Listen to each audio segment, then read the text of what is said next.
બધા ધંધા ખોલે છે તો પૂરી સેન્ટરો પર પૂરા ઉભા કરો ને। અમારા લોકો અહીંયા 30 તારીખથી આજે 4-5 દિવસથી ધક્કા ખાય છે।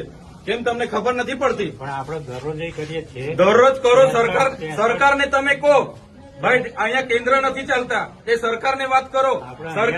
જો મામલતદાર શ્રી, આ લોકોને તમે જ રેશન કાર્ડ આપ્યા છે, બરાબર છે? સરકારે જ રેશન કાર્ડ આપ્યા છે, તેને કેવાયસી કરવાના 2 મહિનાથી આ લોકો ધક્કા ખાય છે। આધાર કાર્ડ આપણે જ આપ્યા છે, સરકારને કહો આપણે જ આપ્યા છે, તેને અપડેટ કરાવવાની શું જરૂર પડી ગઈ છે? ICDS તમારે ડેડિયાપાડામાં કેટલા કેન્દ્રો ચાલે છે પૂછો અમને। ડેડિયાપાડામાં આપણે ICDS માં 2 ચાલે છે ને એક અહીંયા। પોસ્ટમાં કેમ નથી ચાલતું? BSNL માં કેમ નથી ચાલતું? ભાઈ તમારી જવાબદારી નથી? એને પૂછ્યું છે, બોલાવો એ લોકોને। નથી કેમ ઓપરેટર નથી? તો એની વ્યવસ્થા કરો, સરકારની વાત કરો। ચાલો ઉપર આ લોકો 2 વાગ્યાથી આવેલા છે। કેટલા જણ 2 વાગ્યાથી છે ભાઈ? આ 2 વાગ્યાથી નાના છોકરાઓ લઈને અહીંયા રાત્રિ રોકાણ કરે છે, તમને ભાન નથી?